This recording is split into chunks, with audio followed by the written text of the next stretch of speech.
সংসারে এমন অনেক ব্যক্তি আছেন যারা নিজেদের প্রসন্নতার জন্য স্বার্থপরতার সীমা পার করে যেতে পারেন। নিজে সুখ লাভ করার জন্য অন্যকে দুঃখ দিতে পারেন। ওনাদের কারোর প্রতি কোনো টান নেই, না সমাজের প্রতি, না আপনজনদের প্রতি, না ঈশ্বরের প্রতি। এবার দেখুন, মানুষ যদি কাউকে ভয় নাও পায়, তাও নিজের কর্মের কথা মনে করে অবশ্যই ভয় পাওয়া উচিত। কারণ আপনি যা কর্মই করুন তার ফল নিজে থেকে আপনার কাছে আসবেই, নিশ্চিত রূপে আসবে। তার থেকে আপনি পালাতে পারবেন না। কেউ নিজের কর্মফলের হাত থেকে বাঁচতে পারে না। স্বয়ং মহাদেবকেও ওনার কর্মফল ভোগ করতে হয়েছিল। উনি কিছু না ভেবেই ভস্মাসুরকে বর দিয়েছিলেন। তার পরিণামস্বরূপ যেটা হলো যে ওই ভস্মাসুর, যাকে মহাদেব বরদান করেছিলেন, তার হাত থেকে নিজের প্রাণ বাঁচিয়ে ওনাকে পালাতে হলো। এই সংসারে এমন কেউ নেই যে নিজের কর্মফলের হাত থেকে বাঁচতে পারে। সবসময় এটা ভেবে দেখুন যে কর্মটা আপনি করছেন সেটা শ্রেষ্ঠ কি না। এমন কর্ম করুন যেটা আপনাকে জীবনে এগিয়ে নিয়ে যাবে। নিজেকে সৎ পথে রাখুন, কিন্তু এটাও সুনিশ্চিত করুন যে জীবনে যে কর্ম আপনি করছেন তাতে অন্য ব্যক্তির উপর কি প্রভাব পড়ছে, তাতে উনি দুঃখ পাচ্ছেন না তো। যদি আপনি যা করছেন তাতে সবার মঙ্গল হয়ে থাকে, তাহলে আপনার কাউকে ভয় পাওয়ার কোনো প্রয়োজন নেই। না কালকে ভয় পাবেন, না মহাকালকে। আসুন আমার সাথে ভালোবেসে বলুন, রাধা রাধা। জীবনে যখনই আমরা কোনো বিশেষ মানুষের সাথে পরিচিত হই, তখন তার ব্যক্তিত্বের বিষয়ে আমাদের একটি নিজস্ব দৃষ্টিভঙ্গি তৈরি হয়। তা সে ভালো হোক বা মন্দ, আমরা নিজেদের দৃষ্টিভঙ্গি, নিজেদের ধারণা বানিয়ে ফেলি। কিন্তু আপনি কি নিশ্চিত রূপে বলতে পারেন যে এই যে আপনার দৃষ্টিভঙ্গি, সেটাই সেই ব্যক্তির পূর্ণ সত্য, সেই ব্যক্তি সত্যি সেরকমই? না, আপনি সেরকম বলতে পারেন না। কারণ যে কোনো মানুষের একটি চরিত্র, একটি ব্যক্তিত্ব অনেক বছর ধরে তৈরি হয়, অসংখ্য অভিজ্ঞতা লাভ করার পরে তৈরি হয়। আপনি একদিনে বুঝতে পারবেন না যে সেই ব্যক্তি কেমন। এই ভুলটাই বেশিরভাগ মানুষ করে ফেলেন। কিন্তু যদি সত্যি কোনো মানুষকে বুঝতে চান, তাহলে একটু সময় দেওয়া খুব প্রয়োজন। সবার আগে প্রথম আলাপে সেই ব্যক্তি তো এটাই বোঝাবে যে সে কতটা শ্রেষ্ঠ, কিন্তু সে কতটা গুণী বা কতটা অপগুণী, এটা বোঝার জন্য আপনাকে সেই ব্যক্তির কাছাকাছি থাকতে হবে। তিনি কতটা অহংকারী বা কতটা সজ্জন, সেটা বোঝার জন্য আপনাকে সেই ব্যক্তিকে সম্মান দিয়ে দেখতে হবে। সেই ব্যক্তি কতটা লোভী বা কতটা সরল, সেটা বোঝার জন্য তাকে ধন দিয়ে দেখতে হবে। সেই ব্যক্তির কতগুলো খারাপ গুণ আছে, সেটা বোঝার জন্য সেই ব্যক্তিকে স্বাধীনতা দিয়ে দেখতে হবে। তবেই তাকে আপনি বুঝতে পারবেন। যে কোনো মানুষকে বোঝা, তার ব্যক্তিত্ব বুঝে ওঠা এতটা সহজ কাজ নয়। যতক্ষণ কোনো ব্যক্তির ব্যক্তিত্ব সম্পর্কে স্পষ্ট ধারণা না হয়, ততক্ষণ সেই ব্যক্তির সাথে সম্পর্কে অগ্রসর হওয়া উচিত হবে না। আসুন আমার সাথে ভালোবেসে বলুন, রাধা রাধা। এই সংসারের দুটি সবথেকে শক্তিশালী শব্দ হল নীরবতা এবং প্রসন্নতা। এই দুটি সবথেকে বেশি কঠিনও। এবার আপনি বলবেন, এতে কঠিনের কি আছে? না, ক্ষেত্র বিশেষে নিজে নীরব থাকা হলো অত্যন্ত কঠিন। আর তার থেকেও বেশি কঠিন হলো বিকট পরিস্থিতিতে নিজেকে প্রসন্ন রাখা। কিন্তু যদি আপনি এটা শিখে যান, তাহলে এই নীরবতাই আপনাকে জীবনে অনেক বড় বড় সমস্যার হাত থেকে বাঁচাবে। এই প্রসন্নতা আপনাকে বিকটতর পরিস্থিতি থেকে বেরিয়ে আসতে শক্তি যোগাবে। তাই এই গুণ আত্মসাৎ করুন আর আমার সাথে ভালোবেসে বলুন, রাধা রাধা। আমরা সবাই জীবনে কামনা করি। কেউ ধন সম্পত্তির কামনা করি, কেউ ভালোবাসার, কেউ বন্ধুদের, কেউ নাম খ্যাতি আদি ইত্যাদি। এগুলো লাভ করার জন্য আমরা চেষ্টা করতে থাকি, পরিশ্রম করতে থাকি। কিছু সময় পরে অর্জনও করে ফেলি, কিন্তু সবকিছু অর্জন করার কিছু সময় পরে এরা রুষ্ট হয়ে যান, আমাদের থেকে দূরে চলে যান বা আমাদের থেকে কেড়ে নেওয়া হয়। এমনটা কেন হয়? এমনটা এই কারণে হয় কারণ মানুষের একটা দুর্বলতা আছে। কোনো কিছুই অর্জন করার পরে আস্তে আস্তে সে তার মূল্য, তার গুরুত্ব ভুলে যায়, তার জন্য চেষ্টা করা ছেড়ে দেয়। আর এটাই হলো সবথেকে বড় সমস্যা। ঠিক যেমন কোনো ব্যক্তি যিনি ধন অর্জন করতে চান তার জন্য কঠিন পরিশ্রম করেন, হয়তো ধন অর্জন করেও ফেলেন, তারপর আস্তে আস্তে ওই ধনের মূল্য ভুলে যান, উচিতভাবে তা প্রয়োগ করেন না, আস্তে আস্তে তার ধন তার সঙ্গ ত্যাগ করে দেয়, সমস্ত পরিশ্রম ব্যর্থ হয়ে যায়। সেই জন্য মনে রাখবেন, এই সংসারে কিছু অর্জন করা অত্যন্ত কঠিন ব্যাপার, কিন্তু তার থেকেও বেশি কঠিন হলো সেটা নিজের সাথে ধরে রাখা। তাই জীবনে যখনই আপনি কিছু অর্জন করবেন তার গুরুত্বটা বুঝুন, আর তারপরে সময় সময় তার মূল্য নিজেকে স্মরণ করাতে থাকুন। কৃতজ্ঞ থাকুন যে আপনার পরিশ্রম আপনাকে এই ফল দান করেছে, আর চিরকাল পরিশ্রম করুন, তবেই আপনি যেটা লাভ করেছেন সেটা আপনার কাছে থেকে যাবে। আসুন আর আমার সাথে ভালোবেসে বলুন, রাধা রাধা। এই সংসারে আপনার সবথেকে বড় বন্ধু কে? কেউ বলবেন ছোটবেলার বন্ধুরা, কেউ বলবেন মাতা পিতা, কেউ বলবেন ঈশ্বর। এবারে বলুন যে এই সংসারে আপনার সবথেকে বড় শত্রু কে? কেউ বলবে আপনার বিরোধী, সেই ব্যক্তি যে আপনাকে হিংসে করে, বা আপনার নিজের অহংকার, আপনার কুকর্ম। আমি বলবো যে এই সংসারে আপনার সবথেকে বড় বন্ধু হলো আপনার নিজের মন। এই চঞ্চল মনকে যদি আপনি নিয়ন্ত্রণ করতে শিখতে পারেন, তাহলে এর থেকে বড় বন্ধু এই সংসারে আপনি কোথাও পাবেন না। সেখানেই যদি এই মন আপনাকে বশ করে ফেলে, তাহলে সংসারে এর থেকে বড় শত্রুও আপনি কোথাও পাবেন না। সেই জন্য এই সংসারকে নিয়ন্ত্রণ করার চেষ্টা ত্যাগ করুন। প্রথমে এই মনকে নিয়ন্ত্রণ করতে শিখে যান, তাহলে এই জীবন নিজে থেকেই সাফল্যের পথে অগ্রসর হবে। আর তখন এই মন প্রসন্ন হয়ে বলবে, রাধা রাধা। সংসারে যদি আপনি শুভ কিছু অর্জন করতে চান, তাহলে দুটি পথ আছে। প্রথম হলো ধর্ম, আর দ্বিতীয় হলো কর্ম। কিছু ব্যক্তি এমন কথাও বলেন যে আমরা তো ধর্মের পথেই অগ্রসর ছিলাম, আমরা তো লক্ষ্যপ্রাপ্ত করতে পারলাম না, বরং আমাদের নিন্দা হলো। এবার এরকমটা ঠিক কেন হয়? এরকম এই কারণে হয়, কারণ দেখতে গেলে ধর্ম সবসময় আমাদের এমন পথ দেখায় যেটা আমাদের একটা শুভ লক্ষ্য প্রাপ্তিতে সাহায্য করে, কিন্তু সেই লক্ষ্যে আমাদের পৌঁছতে হবে নিজেদের কর্ম দ্বারা। যদি আপনি ধর্মের পথে অগ্রসর হয়ে থাকেন, তাহলে আপনাকে কর্মও করতে হবে। যদি ধর্মের পথে চলেন কিন্তু কর্ম না করেন, তাহলে লক্ষ্য প্রাপ্তি হবে না। ঠিক সেইভাবেই যদি আপনি কর্ম করতে থাকেন কিন্তু ধর্মের পথে না চলেন, তাও লক্ষ্য প্রাপ্তি হবে না। মনে রাখবেন যে ধর্ম এবং কর্ম হলো একটি মুদ্রার দুই পিঠের সমান। এদের নিজের জীবনে আত্মসাৎ করুন এবং অগ্রসর হন। এই সংসারের প্রত্যেক লক্ষ্য আপনার হবে। আসুন আমার সাথে ভালোবেসে বলুন, রাধা রাধা। প্রত্যেক মানুষ জীবনযাপন করেন, কিন্তু প্রত্যেক মানুষ বেঁচে থাকার রসদ জোগাড় করতে পারেন না। তাহলে কি করা যায়? জীবনের রসদ কিভাবে জোগাড় করা যায়? কিভাবে আমাদের চেষ্টা করে যাওয়া উচিত? আমাদের কি করা উচিত? কিছু কাজ আছে যেগুলো আপনাদের করতে হবে। সর্বপ্রথম, জীবনে যখনই কোনো সমস্যা আসবে তখন নিরপেক্ষভাবে তার সম্মুখীন হন। তা সে যে সমস্যাই হোক, সেটা সমাধান করার জন্য আপনাকে শুভ পথ নির্বাচন করতেই হবে।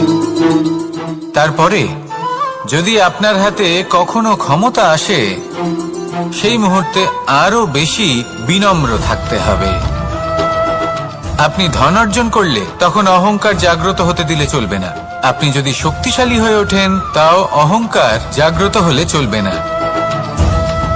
জীবনে যখনই ক্রোধ হবে তখন নিজেকে নিয়ন্ত্রণ করুন, আর ভেবে দেখুন যে যদি এই মুহূর্তে আপনি ক্রোধ দেখান, তাহলে তার পরিণাম কি হবে। এর ফলে কি কিছু শুভ ঘটনা ঘটবে নাকি অশুভ কিছু ঘটবে? শুধু এই কটা কাজ নিজেদের জীবনে আত্মসাৎ করুন, জীবন যাপন অত্যন্ত সহজ হয়ে যাবে। আসুন আমার সাথে ভালোবেসে বলুন, রাধা। আপনি কখনো কোনো পাথরের বুক চিরে বয়ে চলা কোনো নদী দেখেছেন? পাথর নদীর সামনে নত হয়ে যায়, তাকে বাধা দিতে চেষ্টা করে কিন্তু কখনো বাধা দিতে পারে না। এই নদী হলো ততটাই শক্তিশালী, কিন্তু এর আরম্ভ কোথা থেকে হয়? দূরে কোথাও কোনো পর্বতের চূড়াতে এক বিন্দু জল ঝরে পড়ে আর তার সাথে হিম গলিয়ে দেয়। তারপর জলের শক্তি বৃদ্ধি পায়, তারপর অনেক বিপদের সম্মুখীন হয় আর অনেক ধরনের বাধা সে অতিক্রম করে। তার শক্তির এতটাই বৃদ্ধি হয় যে তাকে বাধা দেওয়া একেবারেই অসম্ভব ব্যাপার হয়ে যায়। দেখুন, নদী তো মহান বটেই, কিন্তু তাকে মহান করে তুলেছে কে? সেই সকল বিপদ যার থেকে ও কখনো পালায়নি। সেইভাবেই আমাদেরও বিপদ থেকে পালিয়ে গেলে হবে না, তার সম্মুখীন হতে হবে সাহসের সাথে, পূর্ণ শক্তি প্রয়োগ করে। তবেই আমরা শিখতে পারবো, তবেই আমরা সামনে এগোতে পারবো। যদি আপনি জীবনে কুন্দন হয়ে উঠতে চান, তাহলে জ্বলন সহ্য করতেই হবে। আসুন আমার সাথে ভালোবেসে বলুন, রাধা রাধা।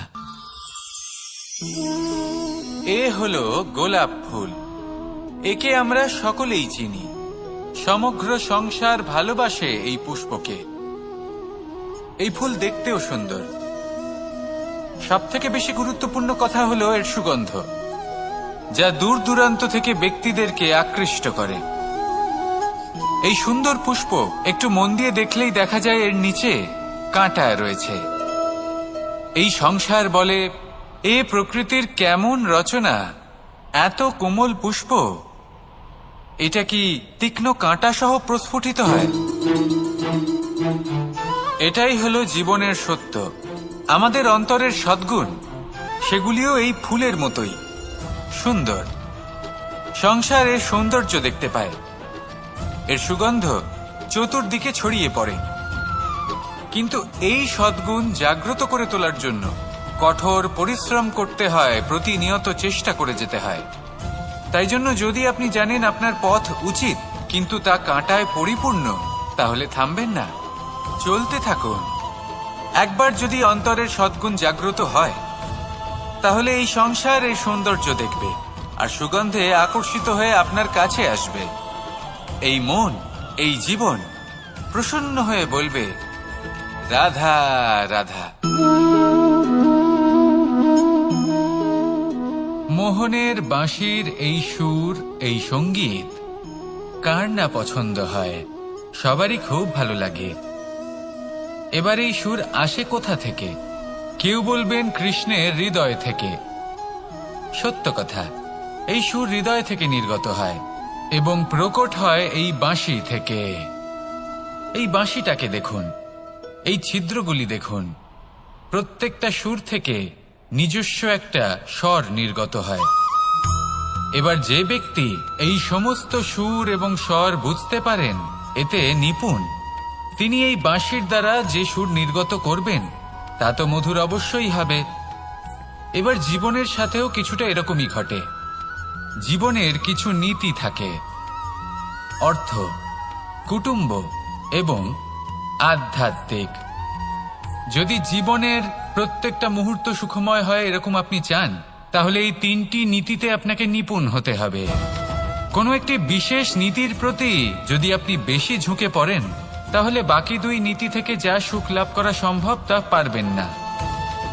ধন অর্জন করতে হবে পরিবারের জন্য, পরিবারের সুখ মনের শান্তির জন্য, মনে শান্তির প্রয়োজন মনের শুদ্ধতার জন্য। যখন এই মন শুদ্ধ হবে, জীবন শুদ্ধ হবে, পবিত্র হবে, সুন্দর হবে এবং ভালোবেসে বলবে, রাধা রাধা। জল, এ হলো জীবনের আধার পঞ্চতত্ত্বের মধ্যে একটি, আর অত্যন্ত বিশেষ। এর থেকে অনেক বড় শিক্ষা পাওয়া যায়। এই জল, গন্তব্যের বিষয়ে এর স্পষ্ট ধারণা আছে। ও জানে ওর লক্ষ্য কি, আর প্রয়াস করে ততদূর সে পৌঁছেও যায়। এটি পর্বত থেকে বয়ে নিচে নেমে আসে, নদীর সাথে সমাহিত হয়ে তার সাথে বয়ে চলে, চিরসবুজ বনানী গড়ে তোলে, প্রাণীদের তৃষ্ণা নিবারণ করে, সামনে এগিয়ে চলে, মানুষের সাথে মিলিত হয়। যারা একে বাঁধের মধ্যে বেঁধে রাখতে চেষ্টা করে সে বন্দি দশাতেও থেকে যায়, মানুষের কল্যাণ করে। তারপর বাঁধ থেকে মুক্তি পেয়ে এগিয়ে চলে, কোথাও ধাক্কা খায়, কোথাও বাধা পড়ে, কোথাও যদি পথ খুঁজে না পায় তাহলে পথ খুঁজেই নেয়, আর যেখানে পথ থাকে না সেখানে পথ বানিয়ে নেয়, আর শেষ পর্যন্ত নিজের লক্ষ্যে পৌঁছেই যায়, অর্থাৎ সমুদ্রে গিয়ে সমাহিত হয়ে যায়। আমাদেরও কিছুটা এরকমই হয়ে উঠতে হবে। যেখানেই যাবেন সকলের কল্যাণ করুন, সামনে এগোন। আপনি কোথাও পড়ে গেলে, ধাক্কা খেলে আঘাত লাগবেই, উত্থান পতন লেগেই থাকে। সামনে এগোতে থাকুন। কোথাও পথ না পেলে তা খুঁজে নিন, কোথাও পথ না থাকলে তা বানিয়ে নিন। নিজের গন্তব্যের কথা সবসময় মনে রাখুন। শেষ পর্যন্ত নিজের মোক্ষ লাভ আপনি অবশ্যই করবেন। আর আমার সাথে ভালোবেসে বলুন, রাধা রাধা। জীবনের প্রত্যেক মুহূর্ত আমাদের কিছু না কিছু শিক্ষা দেয়, নির্ভর করছে আমাদের দৃষ্টিভঙ্গির উপর। যেমন নদী হলো আমার অত্যন্ত প্রিয়, নদীতে ভ্রমণ করতে আমার খুব ভালো লাগে। কি বলেন? নদীতে সবসময় নতুন কিছু থাকে, ও পুরনো কিছুই নিয়ে বসে থাকে না, সবসময় প্রবাহমান, কখনো থামে না। ততক্ষণ থামে না যতক্ষণ না সাগরে গিয়ে সমাহিত হচ্ছে। ঠিক এইভাবেই আমাদেরও উচিত নিজের জীবন অতিবাহিত করা, নদীর মতো। প্রত্যেক মুহূর্ত নতুন, তাই সেইভাবেই জীবন যাপন করুন। পুরনো কিছুই একত্রিত করে রাখবেন না, বিগত স্মৃতির মাঝে নিজেকে হারিয়ে ফেলবেন না। এই যে বর্তমান, এই যে মুহূর্ত, সেটাই হলো সর্বশ্রেষ্ঠ। এর মাঝেই জীবন যাপন করুন, নদীর মতো প্রবাহমান হতে শিখুন। আপনি শিখে গেলে তাহলে মনে রাখবেন, আমার আপনার মাঝে বিচরণ করতে বড়ই ভালো লাগবে। যে ব্যক্তি আনন্দের সাথে জীবনের প্রত্যেকটা মুহূর্ত অতিবাহিত করে কোনো চিন্তা ছাড়াই, প্রবাহমান হয়, কখনোই থামে না, যতক্ষণ না মুক্তি লাভ করছেন, এমন ব্যক্তির মধ্যেই রাধাকৃষ্ণ বসবাস করেন। তাহলে আসুন আমার সাথে ভালোবেসে বলুন, রাধা রাধা। সূর্যের প্রকাশ, অন্ধকারকে দূর করে দেওয়া সেই মহানায়ক। এই সূর্যের প্রকাশ যখন পৃথিবীতে এসে পৌঁছয় কি হয়? এই পৃথিবী জেগে ওঠে, প্রত্যেক প্রাণী জেগে ওঠে, মানুষ জেগে ওঠে, নিজের কর্ম করেন, জীবন যাপন করেন। এই ঘুমের মৃতপ্রায় স্থিতি কাটিয়ে উঠে জীবন যাপন করতে শেখেন। এটাই হলো প্রভাব সূর্যের প্রকাশের। এবার এই প্রকাশ যে সূর্যের থেকে পাই, তিনি কি করেন? তিনি নিজেকে জ্বালান আমাদের জীবন প্রদান করার জন্য। প্রত্যেকটা মুহূর্ত তিনি তাপ সহ্য করেন, আমরা যাতে সেই প্রকাশ লাভ করি। এটাই হলো জীবনের সারমর্ম। যদি আপনিও এই সংসারে প্রকাশ ছড়িয়ে দিতে চান, তাহলে আপনাকেও তপ্ত হতে হবে, নিজে জ্বলতে হবে, সেই কর্ম করতে হবে যেটা কঠিন হতে পারে কিন্তু আসলে শ্রেষ্ঠ। তবেই এই সংসারের সেবা করতে পারবেন, সংসারকে পথ দেখাতে পারবেন। নিজের অন্তরের প্রকাশ জাগ্রত করুন, তবেই সেই সকল ব্যক্তি যারা পাপের অন্ধকারে নিমজ্জিত হয়ে আছেন তারা জাগ্রত হবেন। সেই সকল ব্যক্তিকে জাগিয়ে তুলুন, প্রেরিত করে তুলুন সুখী হওয়ার জন্য যারা সুখী হতে পারছেন না। সেই সকলকে প্রেরিত করুন সাফল্য লাভের যারা সফল হতে পারছেন না। নিজের অন্তরের সূর্যকে জাগ্রত করুন, চারিদিকে শুধু প্রকাশই প্রকাশ হবে, জীবনই জীবন থাকবে, আনন্দই আনন্দ থাকবে, আর এই মন বারবার প্রসন্ন চিত্তে বলে উঠবে, রাধা রাধা। এই সংসারে এমন অনেক ব্যক্তি আছেন যারা নিজেদের প্রসন্নতার জন্য স্বার্থপরতার সীমা পার করে যেতে পারেন, নিজে সুখ লাভ করার জন্য অন্যকে দুঃখ দিতে পারেন। ওনাদের কারোর প্রতি কোনো টান নেই, না সমাজের প্রতি, না আপনজনদের প্রতি, না ঈশ্বরের প্রতি। এবার দেখুন, মানুষ যদি কাউকে ভয় নাও পায়, তাও নিজের কর্মের কথা মনে করে অবশ্যই ভয় পাওয়া উচিত। কারণ আপনি যা কর্মই করুন তার ফল নিজে থেকে আপনার কাছে আসবেই, নিশ্চিত রূপে আসবে। তার থেকে আপনি পালাতে পারবেন না। কেউ নিজের কর্মফলের হাত থেকে বাঁচতে পারে না। স্বয়ং মহাদেবকেও ওনার কর্মফল ভোগ করতে হয়েছিল। উনি কিছু না ভেবেই ভস্মাসুরকে বর দিয়েছিলেন। তার পরিণামস্বরূপ যেটা হলো যে ওই ভস্মাসুর, যাকে মহাদেব বরদান করেছিলেন, তার হাত থেকে নিজের প্রাণ বাঁচিয়ে ওনাকে পালাতে হলো। এই সংসারে এমন কেউ নেই যে নিজের কর্মফলের হাত থেকে বাঁচতে পারে। সবসময় এটা ভেবে দেখুন যে কর্মটা আপনি করছেন সেটা শ্রেষ্ঠ কি না। এমন কর্ম করুন যেটা আপনাকে জীবনে এগিয়ে নিয়ে যাবে। নিজেকে সৎ পথে রাখুন, কিন্তু এটাও সুনিশ্চিত করুন যে জীবনে যে কর্ম আপনি করছেন তাতে অন্য ব্যক্তির উপর কি প্রভাব পড়ছে, তাতে উনি দুঃখ পাচ্ছেন না তো। যদি আপনি যা করছেন তাতে সবার মঙ্গল হয়ে থাকে, তাহলে আপনার কাউকে ভয় পাওয়ার কোনো প্রয়োজন নেই। না কালকে ভয় পাবেন, না মহাকালকে। আসুন আমার সাথে ভালোবেসে বলুন, রাধা রাধা। জীবনে যখনই আমরা কোনো বিশেষ মানুষের সাথে পরিচিত হই, তখন তার ব্যক্তিত্বের বিষয়ে আমাদের একটি নিজস্ব দৃষ্টিভঙ্গি তৈরি হয়। তা সে ভালো হোক বা মন্দ, আমরা নিজেদের দৃষ্টিভঙ্গি, নিজেদের ধারণা বানিয়ে ফেলি। কিন্তু আপনি কি নিশ্চিত রূপে বলতে পারেন যে এই যে আপনার দৃষ্টিভঙ্গি, সেটাই সেই ব্যক্তির পূর্ণ সত্য, সেই ব্যক্তি সত্যি সেরকমই? না, আপনি সেরকম বলতে পারেন না। কারণ যে কোনো মানুষের একটি চরিত্র, একটি ব্যক্তিত্ব অনেক বছর ধরে তৈরি হয়, অসংখ্য অভিজ্ঞতা লাভ করার পরে তৈরি হয়। আপনি একদিনে বুঝতে পারবেন না যে সেই ব্যক্তি কেমন। এই ভুলটাই বেশিরভাগ মানুষ করে ফেলেন। কিন্তু যদি সত্যি কোনো মানুষকে বুঝতে চান, তাহলে একটু সময় দেওয়া খুব প্রয়োজন। সবার আগে প্রথম আলাপে সেই ব্যক্তি তো এটাই বোঝাবে যে সে কতটা শ্রেষ্ঠ, কিন্তু সে কতটা গুণী বা কতটা অপগুণী, এটা বোঝার জন্য আপনাকে সেই ব্যক্তির কাছাকাছি থাকতে হবে। তিনি কতটা অহংকারী বা কতটা সজ্জন, সেটা বোঝার জন্য আপনাকে সেই ব্যক্তিকে সম্মান দিয়ে দেখতে হবে। সেই ব্যক্তি কতটা লোভী বা কতটা সরল, সেটা বোঝার জন্য তাকে ধন দিয়ে দেখতে হবে। সেই ব্যক্তির কতগুলো খারাপ গুণ আছে, সেটা বোঝার জন্য সেই ব্যক্তিকে স্বাধীনতা দিয়ে দেখতে হবে। তবেই তাকে আপনি বুঝতে পারবেন। যে কোনো মানুষকে বোঝা, তার ব্যক্তিত্ব বুঝে ওঠা এতটা সহজ কাজ নয়। যতক্ষণ কোনো ব্যক্তির ব্যক্তিত্ব সম্পর্কে স্পষ্ট ধারণা না হয়, ততক্ষণ সেই ব্যক্তির সাথে সম্পর্কে অগ্রসর হওয়া উচিত হবে না। আসুন আমার সাথে ভালোবেসে বলুন, রাধা রাধা।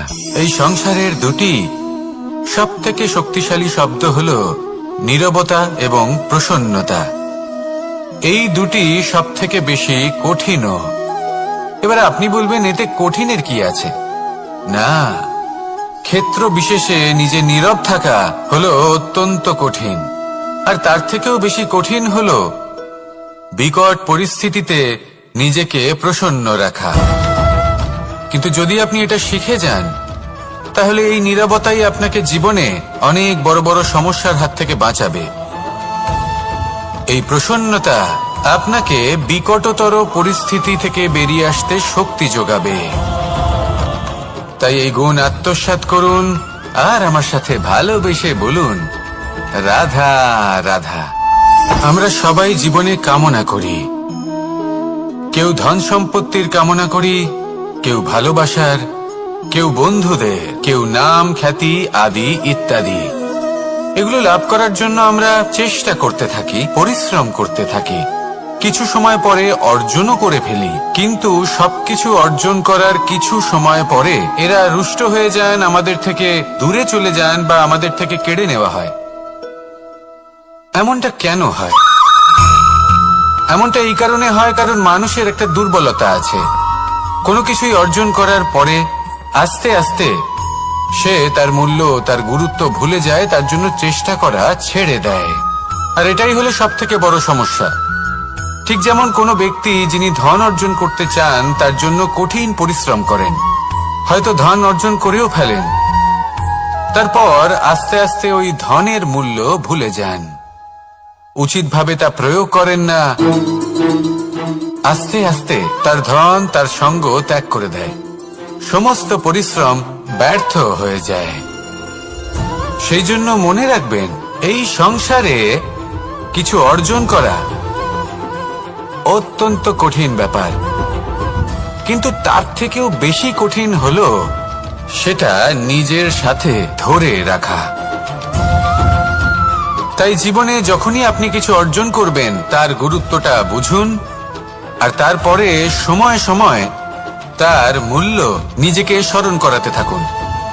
কৃতজ্ঞ থাকুন যে আপনার পরিশ্রম আপনাকে এই ফল দান করেছে, আর চিরকাল পরিশ্রম করুন। তবেই আপনি যেটা লাভ করেছেন সেটা আপনার কাছে থেকে যাবে। আসুন আর আমার সাথে ভালোবেসে বলুন, রাধা রাধা। এই সংসারে আপনার সব থেকে বড় বন্ধু কে? কেউ বলবেন ছোটবেলার বন্ধুরা, কেউ বলবেন মাতা পিতা, কেউ বলবেন ঈশ্বর। এবারে বলুন যে এই সংসারে আপনার সব থেকে বড় শত্রু কে? কেউ বলবে আপনার বিরোধী, সেই ব্যক্তি যে আপনাকে হিংসে করে, বা আপনার নিজের অহংকার, আপনার কুকর্ম। আমি বলবো যে এই সংসারে আপনার সব থেকে বড় বন্ধু হলো আপনার নিজের মন। এই চঞ্চল মনকে যদি আপনি নিয়ন্ত্রণ করতে শিখতে পারেন, তাহলে এর থেকে বড় বন্ধু এই সংসারে আপনি কোথাও পাবেন না। সেখানেই যদি এই মন আপনাকে বশ করে ফেলে, তাহলে সংসারে এর থেকে বড় শত্রুও আপনি কোথাও পাবেন না। সেই জন্য এই সংসারকে নিয়ন্ত্রণ করার চেষ্টা ত্যাগ করুন। প্রথমে এই মনকে নিয়ন্ত্রণ করতে শিখে যান, তাহলে এই জীবন নিজে থেকেই সাফল্যের পথে অগ্রসর হবে। আর তখন এই মন প্রসন্ন হয়ে বলবে, রাধা রাধা। সংসারে যদি আপনি শুভ কিছু অর্জন করতে চান, তাহলে দুটি পথ আছে। প্রথম হলো ধর্ম, আর দ্বিতীয় হলো কর্ম। কিছু ব্যক্তি এমন কথাও বলেন যে আমরা তো ধর্মের পথেই অগ্রসর ছিলাম, আমরা তো লক্ষ্য প্রাপ্ত করতে পারলাম না, বরং আমাদের নিন্দা হলো। এবার এরকমটা ঠিক কেন হয়? এরকম এই কারণে হয়, কারণ দেখতে গেলে ধর্ম সবসময় আমাদের এমন পথ দেখায় যেটা আমাদের একটা শুভ লক্ষ্য প্রাপ্তিতে সাহায্য করে, কিন্তু সেই লক্ষ্যে আমাদের পৌঁছতে হবে নিজেদের কর্ম দ্বারা। যদি আপনি ধর্মের পথে অগ্রসর হয়ে থাকেন, তাহলে আপনাকে কর্মও করতে হবে। যদি ধর্মের পথে চলেন কিন্তু কর্ম না করেন, তাহলে লক্ষ্য প্রাপ্তি হবে না। ঠিক সেইভাবেই যদি আপনি কর্ম করতে থাকেন কিন্তু ধর্মের পথে না চলেন, তাও লক্ষ্য প্রাপ্তি হবে না। মনে রাখবেন যে ধর্ম এবং কর্ম হলো একটি মুদ্রার দুই পিঠের সমান। এদের নিজের জীবনে আত্মসাৎ করুন এবং অগ্রসর হন। এই সংসারের প্রত্যেক লক্ষ্য আপনার হবে। আসুন আমার সাথে ভালোবেসে বলুন, রাধা রাধা। প্রত্যেক মানুষ জীবনযাপন করেন, কিন্তু প্রত্যেক মানুষ বেঁচে থাকার রসদ জোগাড় করতে পারেন না। তাহলে কি করা যায়? জীবনের রসদ কিভাবে জোগাড় করা যায়? কিভাবে আমাদের চেষ্টা করে যাওয়া উচিত? আমাদের কি করা উচিত? কিছু কাজ আছে যেগুলো আপনাদের করতে হবে। সর্বপ্রথম, জীবনে যখনই কোনো সমস্যা আসবে, তখন নিরপেক্ষভাবে তার সম্মুখীন হন। তা সে যে সমস্যাই হোক, সেটা সমাধান করার জন্য আপনাকে শুভ পথ নির্বাচন করতেই হবে। তারপরে যদি আপনার হাতে কখনো ক্ষমতা আসে, সেই মুহূর্তে আরো বেশি বিনম্র থাকতে হবে। আপনি ধন অর্জন করলে তখন অহংকার জাগ্রত হতে দিলে চলবে না। আপনি যদি শক্তিশালী হয়ে ওঠেন, তাও অহংকার জাগ্রত হলে চলবে না। জীবনে যখনই ক্রোধ হবে, তখন নিজেকে নিয়ন্ত্রণ করুন, আর ভেবে দেখুন যে যদি এই মুহূর্তে আপনি ক্রোধ দেখান, তাহলে তার পরিণাম কি হবে। এর ফলে কি কিছু শুভ ঘটনা ঘটবে নাকি অশুভ কিছু ঘটবে? শুধু এই কটা কাজ নিজেদের জীবনে আত্মসাৎ করুন, জীবন যাপন অত্যন্ত সহজ হয়ে যাবে। আসুন আমার সাথে ভালোবেসে বলুন, রাধা। আপনি কখনো কোনো পাথরের বুক চিরে বয়ে চলা কোনো নদী দেখেছেন? পাথর নদীর সামনে নত হয়ে যায়, তাকে বাধা দিতে চেষ্টা করে কিন্তু কখনো বাধা দিতে পারে না। এই নদী হলো ততটাই শক্তিশালী, কিন্তু এর আরম্ভ কোথা থেকে হয়? দূরে কোথাও কোনো পর্বতের চূড়াতে এক বিন্দু জল ঝরে পড়ে আর তার সাথে হিম গলিয়ে দেয়। তারপর জলের শক্তি বৃদ্ধি পায়, তারপর অনেক বিপদের সম্মুখীন হয় আর অনেক ধরনের বাধা সে অতিক্রম করে। তার শক্তির এতটাই বৃদ্ধি হয় যে তাকে বাধা দেওয়া একেবারেই অসম্ভব ব্যাপার হয়ে যায়। দেখুন, নদী তো মহান বটেই, কিন্তু তাকে মহান করে তুলেছে কে? সেই সকল বিপদ যার থেকে ও কখনো পালায়নি। সেইভাবেই আমাদেরও বিপদ থেকে পালিয়ে গেলে হবে না, তার সম্মুখীন হতে হবে সাহসের সাথে, পূর্ণ শক্তি প্রয়োগ করে। তবেই আমরা শিখতে পারবো, তবেই আমরা সামনে এগোতে পারবো। যদি আপনি জীবনে কুন্দন হয়ে উঠতে চান, তাহলে জ্বলন সহ্য করতেই হবে। আসুন আমার সাথে ভালোবেসে বলুন, রাধা রাধা। এ হলো গোলাপ ফুল। একে আমরা সকলেই চিনি। সমগ্র সংসার ভালোবাসে এই পুষ্পকে। এই ফুল দেখতেও সুন্দর। সবথেকে বেশি গুরুত্বপূর্ণ কথা হলো এর সুগন্ধ, যা দূর দূরান্ত থেকে ব্যক্তিদেরকে আকৃষ্ট করে। এই সুন্দর পুষ্প একটু মন দিয়ে দেখলেই দেখা যায় এর নিচে কাঁটা রয়েছে। এই সংসার বলে, এ প্রকৃতির কেমন রচনা, এত কোমল পুষ্প, এটা কি তীক্ষ্ণ কাঁটা সহ প্রস্ফুটিত হয়? এটাই হলো জীবনের সত্য। আমাদের অন্তরের সদ্গুণ, সেগুলিও এই ফুলের মতোই সুন্দর। সংসার এর সৌন্দর্য দেখতে পায়, এর সুগন্ধ চতুর্দিকে ছড়িয়ে পড়ে। কিন্তু এই সদ্গুণ জাগ্রত করে তোলার জন্য কঠোর পরিশ্রম করতে হয়, প্রতিনিয়ত চেষ্টা করে যেতে হয়। তাই জন্য যদি আপনি জানেন আপনার পথ উচিত কিন্তু তা কাঁটায় পরিপূর্ণ, তাহলে থামবেন না, চলতে থাকুন। একবার যদি অন্তরের সদ্গুণ জাগ্রত হয়, তাহলে এই সংসার এর সৌন্দর্য দেখবে আর সুগন্ধে আকর্ষিত হয়ে আপনার কাছে আসবে। এই মন, এই জীবন প্রসন্ন হয়ে বলবে, রাধা রাধা। মোহনের বাঁশির এই সুর, এই সঙ্গীত কার না পছন্দ হয়? সবারই খুব ভালো লাগে। এবার এই সুর আসে কোথা থেকে? কেউ বলবেন কৃষ্ণের হৃদয় থেকে। সত্য কথা, এই সুর হৃদয় থেকে নির্গত হয় এবং প্রকট হয় এই বাঁশি থেকে। এই বাঁশিটাকে দেখুন, এই ছিদ্রগুলি দেখুন, প্রত্যেকটা সুর থেকে নিজস্ব একটা স্বর নির্গত হয়। এবার যে ব্যক্তি এই সমস্ত সুর এবং স্বর বুঝতে পারেন, এতে নিপুণ, তিনি এই বাঁশির দ্বারা যে সুর নির্গত করবেন তা তো মধুর অবশ্যই হবে। এবার জীবনের সাথেও কিছুটা এরকমই ঘটে।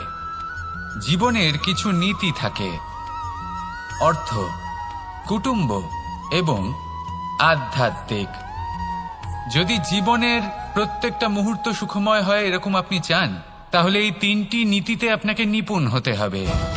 কোনো একটি বিশেষ নীতির প্রতি যদি আপনি বেশি ঝুঁকে পড়েন, তাহলে বাকি দুই নীতি থেকে যা সুখ লাভ করা সম্ভব তা পারবেন না। ধন অর্জন করতে হবে পরিবারের জন্য, পরিবারের সুখ মনের শান্তির জন্য, মনে শান্তির প্রয়োজন মনের শুদ্ধতার জন্য। যখন এই মন শুদ্ধ হবে, জীবন শুদ্ধ হবে, পবিত্র হবে, সুন্দর হবে এবং ভালোবেসে বলবে, রাধা রাধা।